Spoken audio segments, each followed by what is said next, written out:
Olá, vamos começar hoje mais um Conexão Metropolitana. Hoje estamos fora de casa aqui no CEAPS, no Hospital das Clínicas de Ribeirão Preto, para uma entrevista, uma conversa muito especial com o professor Dr. Ricardo Cavalli. Ele que é graduado, mestre e doutor em Medicina pela Universidade de São Paulo de Ribeirão Preto, com pós-doutorado pela Universidade de Harvard em Boston. O professor Ricardo Cavalli é também professor titular aqui da USP de Ribeirão Preto e superintendente do Hospital das Clínicas, além de coordenador da área 3 Medicina da CAPES. Exatamente. Isso aí. Então, estou aqui com ele, que também obstetra das minhas filhas, ele que me trouxe as filhas ao mundo. É uma honra receber aqui, ou eu estar aqui hoje na sua casa para te entrevistar, doutor. Olá a todos que vão nos ouvir hoje. Olá, Antônio Marcos, tudo bem? É um prazer recebê-lo aqui no Hospital das Clínicas. A gente sabe que a gente tem um grande apreço pela Faculdade Metropolitana, no qual você hoje está como CEO, e participar desse programa Conexão Metropolitana, para minha pessoa, para o Hospital das Clínicas, é extremamente importante. Eu agradeço o convite. Muito obrigado por ter aceito. Eu vou fazer esse bate-papo em duas etapas. Você é uma referência na área de ginecologia e obstetrícia, e também superintendente de um dos maiores hospitais da América Latina. E eu vou começar, então, te perguntando algo que eu acho que é de interesse público. Quando uma gravidez deixa de ser considerada normal e passa a ser de alto risco, ser considerada de alto risco? É muito boa essa questão, é de interesse público e a gente tem que conversar sobre isso. Você nunca ouviu falar de gravidez de risco intermediário? A gente usa muito de baixo risco ou de risco habitual e de alto risco. Então, a paciente que não tem nenhum problema de saúde, nem ela e nem o seu bebê, que não fuma, não bebe, não usa medicamentos, não tenha pressão alta ou diabetes, ou seja, que não tenha problemas de saúde e que o seu bebê também não tenha problemas de saúde, é considerado uma gravidez de chamado risco habitual, porque não existe gravidez sem risco, ou baixo risco. A partir do momento em que ela tem ou um problema de saúde, ou ela é tabagista, fuma, etilista, bebe, tem um exame de sangue alterado, uma anemia, uma glicemia alterada, uma pressão alta, ou mesmo que o bebê dela tenha algum problema, uma malformação, uma dificuldade de crescimento, ela passa a ser chamado gravidez de alto risco. E aí ela é levada aos cuidados em centros especializados. Pressão alta, diabetes gestacional e outras complicações, é possível evitá-las? Com certeza. Essa também é uma pergunta extremamente importante e de interesse público. Por quê? Tanto hipertensão quanto diabetes são doenças relacionadas ao peso que essa mulher tem antes de engravidar e à qualidade de vida que ela tem. Ou seja, ter uma qualidade de vida boa, fazer atividade física, controlar o ganho de peso antes de engravidar e durante o início da gravidez são fundamentais. Há estudos demonstrando que mulheres que ganham mais peso, que são sedentárias, né, não fazem atividade física, vão ter mais diabetes e mais hipertensão. E muitas vezes as duas juntas, até mesmo hipertensão e diabetes. Então se cuidar é fundamental. Estar bem, ter qualidade de vida, ter bom ganho de peso, ter alimentação saudável antes de engravidar e durante a gravidez ajudam a controlar essas intercorrências na gestação. Agora o pessoal que não se prepara para engravidar, que já está com todo tipo de comorbidade, outras situações, e engravida. E como é que você recomenda que se... Antônio, você sabia que no Brasil existem estudos demonstrando que cerca de 50% das gravidezes são chamadas não planejadas? Que é o que você falou assim, olha, eu não estava preparado e engravidei. Aí a pergunta é, dá tempo de correr atrás do prejuízo? Dá. Primeira coisa, faça o diagnóstico da gravidez o mais precoce possível. Atrasou a menstruação, mulher? Faça seu teste. Fez um teste positivo? Procure atendimento médico. E no atendimento médico, quanto precoce você começar, mudanças de hábito de vida, até mesmo durante o início da gestação, pode melhorar o resultado das intercorrências que podem acontecer naquela gestação. Certo. Então, nunca é tarde para se cuidar. Nunca é tarde para se cuidar. A gente fala que a gravidez é até um momento, viu? Que elas levam um puxão de orelha, mudam o hábito de vida, passam a se alimentar bem e depois mudam a sua vida. porque ela tem ali uma preocupação com o bebê. Então ela larga um tabagismo, ela para o etilismo, ela faz atividade física e pode aderir. E nós tínhamos muito um pré-conceito de que a grávida não podia fazer atividade física. Hoje a gente avalia, está tudo bem com ela, a maioria dos médicos libera para atividade física. Então isso é muito bom, informação importante. E algo que você acredita, do ponto de vista médico, que deveria ser dito às gestantes com mais frequência? Fala pouco, mas devia falar mais. Eu acho que o principal a gente acabou comentando, né, nas perguntas anteriores. Mude a sua qualidade de vida durante o seu pré-natal. É uma janela de oportunidade para você adquirir hábitos de vida saudáveis em relação à alimentação, em relação à atividade. E até mesmo mudar rotinas estressantes na sua vida. Eu falo que a gravidez é um momento para estar bem, viver bem e querer bem. Então, se você conseguir trazer esta qualidade de vida para a sua gravidez, eu diria que é um momento que você pode mudar oportunidades. Porque você comentou sobre diabetes e hipertensão. E saiba que essas mulheres que vão ter diabetes e hipertensão vão ter também mais hipertensão na vida adulta e vão morrer mais por doenças relacionadas a diabetes e hipertensão. Então eu diria, olhe a sua gravidez como uma oportunidade de mudar a sua qualidade de vida. Excelente. E essa pergunta é difícil e ela veio de mulheres que falaram, faça essa pergunta. Uma delas é a Thalita. Tem algum caso marcante em sua carreira que você lembra, assim, que ou te mudou como médico ou foi marcante para você? Tem casos muito marcantes, né? Os casos que marcam muito a carreira da gente são, às vezes, mães que estão com gravidezes em que os fetos são desenganados por algum médico e chega, a gente consegue reverter. Mas um caso que marcou muito a minha vida foi um casal que, depois de perder um filho com 18 anos de idade, era um filho único do casal, teve o sonho de voltar a ter filhos. E eles tiveram a oportunidade de ter uma gravidez de gêmeos após essa perda. Foi uma perda de um filho por uma situação incidental na vida, não foi um desastre, mas uma intercorrência, e puderam ter filhos novamente depois de 18 anos de idade. E foram gêmeos. Isso me marcou muito porque houve uma ressignificação de vida para eles, né? Uma perda sendo compensada por uma gravidez no futuro. Mas há muitos casos que sempre nos sensibilizam muito. Sim. Essa pergunta que partiu de mães, né?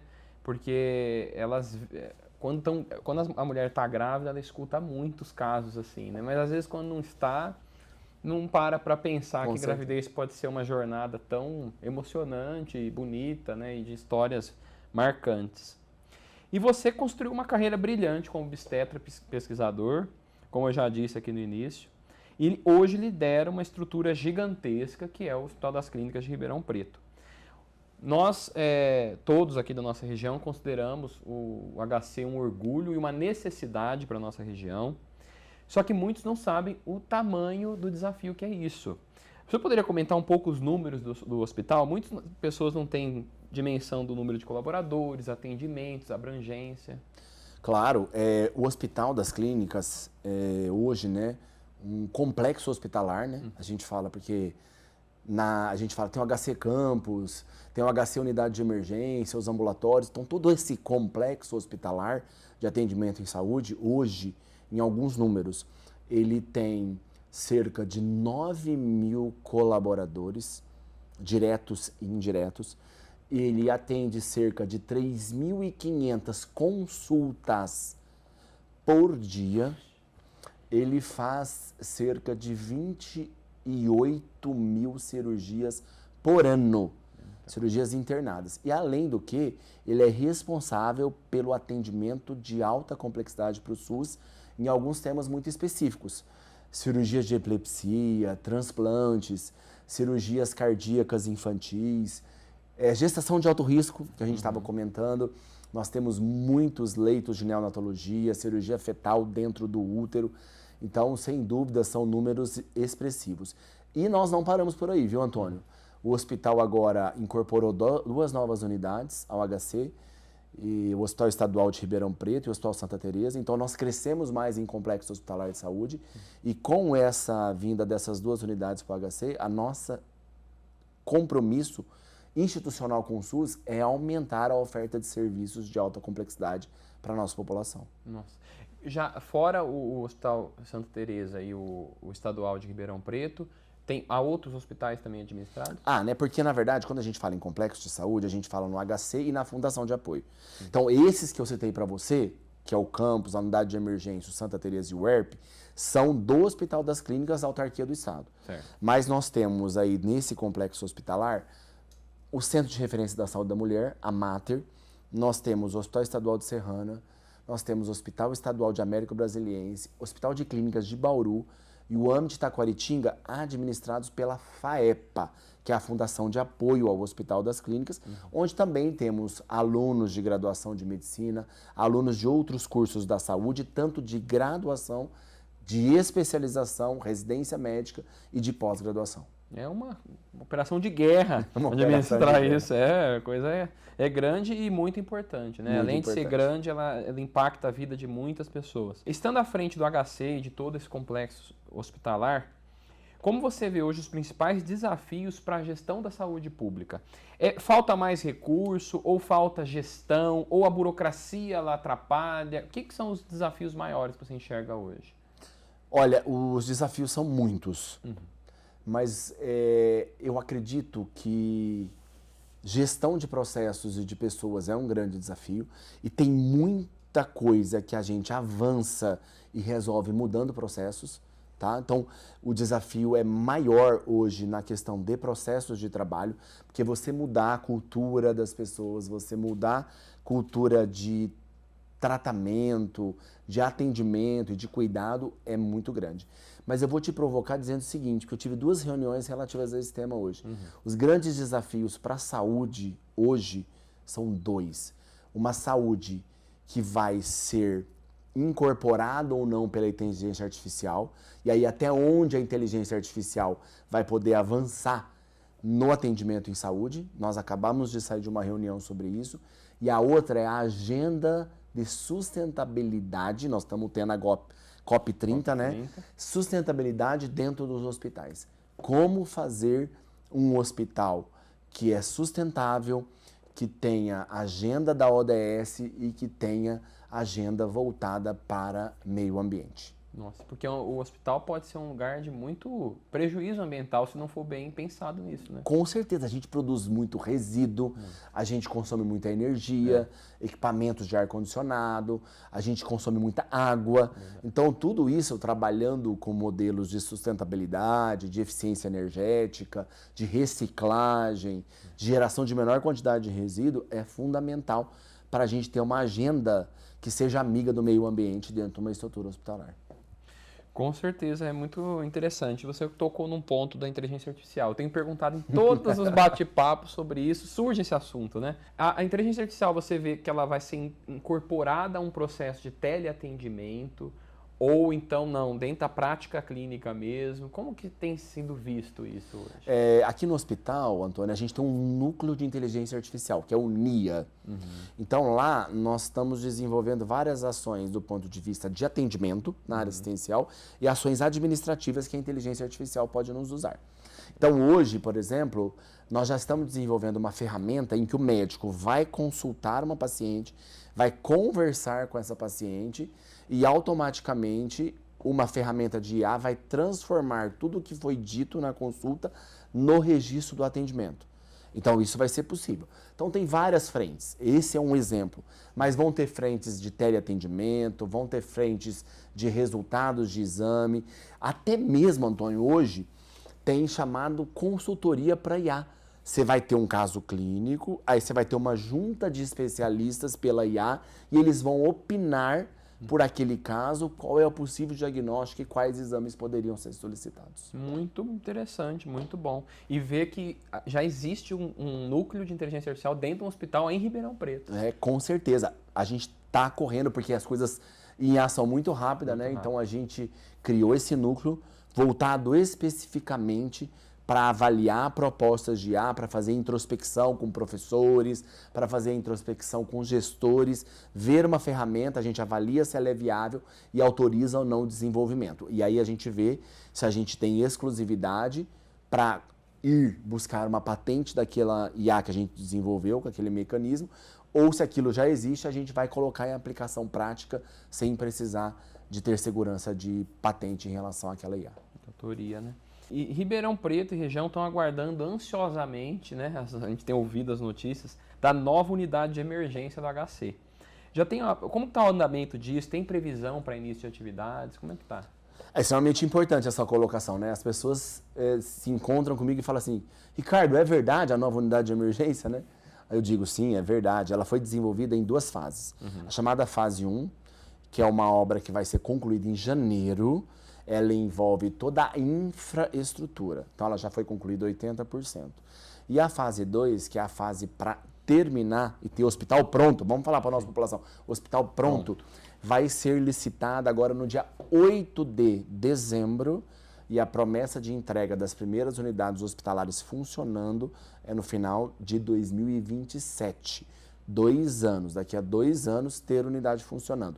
Mas o complexo todo ele vai dobrar a capacidade da atual unidade de emergência, que está em cerca de 200 leitos. E a nova unidade de emergência terá 400 leitos operantes. E aí, para ela a população poder começar a ter atendimento ali, então, se tudo correr dentro do planejado, claro que a gente sabe que obra às vezes pode ter algum atraso e tal.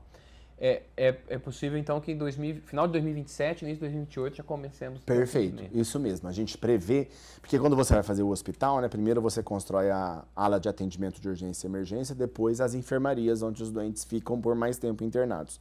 Então, a gente fala que primeiro ele chega numa unidade de urgência e emergência e as enfermarias. Então, a gente prevê que dentro de 2 anos, que seria aí final de 27, começo de 28, a gente já teria essa ala de atendimento de urgência e emergência pronta.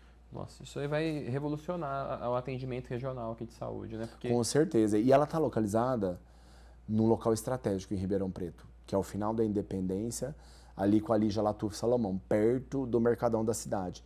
Então, ela vem num local estratégico, próximo ao anel viário, e ela vem com uma importantíssima parque tecnológico, que é teleponto. Porque, Antônio, tem casos que... Por exemplo, eu vou citar 2 casos, o AVC, né, o acidente vascular cerebral, e o infarto agudo do miocárdio.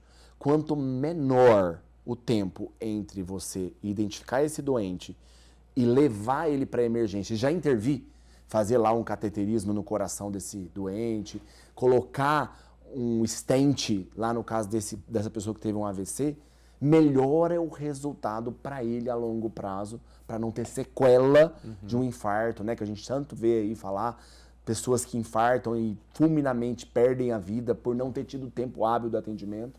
E a mesma coisa para o AVC, então lá nós já temos uma estrutura de L-ponto. Assim como também para os acidentes de trânsito, né? Sim. Que depende muito tempo entre a ocorrência do acidente e o atendimento. E que muitas vezes a polícia militar até dispõe do helicóptero, né? Mas não tem onde... Não tem lugar para chegar na unidade hospitalar, exatamente. Então, isso vai ser uma grande coisa. E também eu vi que vai haver mais centros cirúrgicos do que hoje já existe na atual unidade. Hoje, na unidade atual, Antônio, a gente tem 4 salas cirúrgicas. Na unidade nova, nós vamos ter 10 salas cirúrgicas. Então, a gente dobra a capacidade de leitos para internar, mas dobra também a capacidade de pacientes a serem operados, né?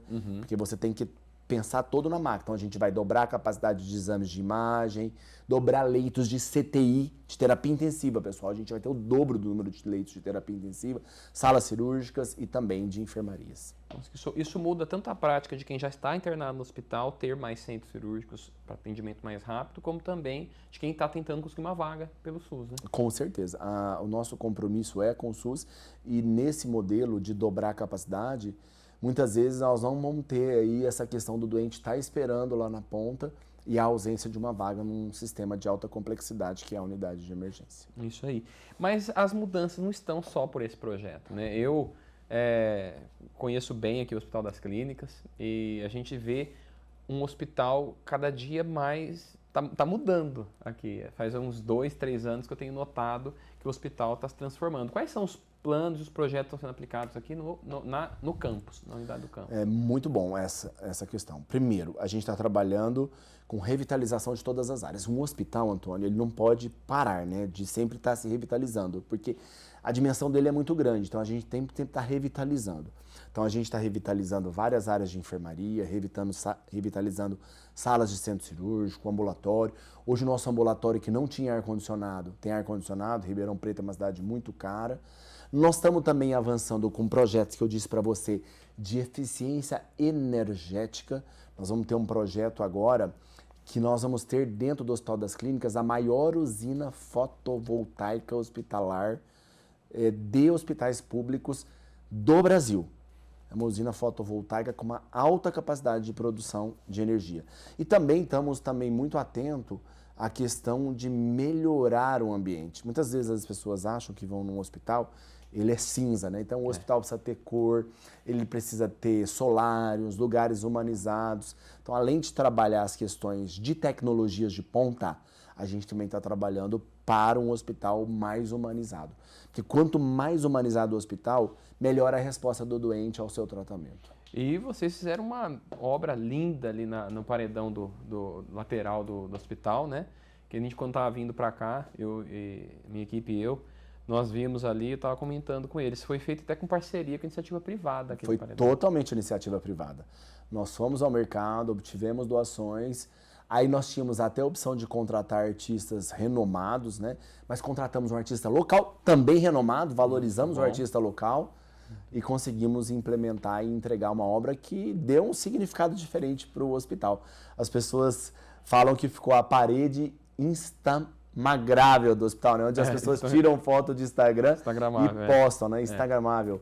Então a gente precisa ter, né? Como agora a gente tem um projeto com Lions para construir solários, áreas onde o doente vai poder circular, que vai ter plantas, tem ambiência, ele pode ir lá com o visitante, com o familiar dele, descansar um pouco e sair do quarto onde ele está ali sendo cuidado. Só quem já ficou internado ou acompanhando alguém sabe quanto que isso é importante, né? Com certeza. Eu falo que a gente senta, né, e o hospital ele tem tetos que eram gessos que tinham uns furos, aí você ficava ali contando, né, preso. E hoje a gente já tem um hospital que as pessoas podem andar, podem circular, ir em áreas verdes. A gente investe muito em áreas verdes no hospital, porque isso ajuda a tirar o estresse da internação, principalmente aí melhorando a qualidade de vida dos nossos doentes.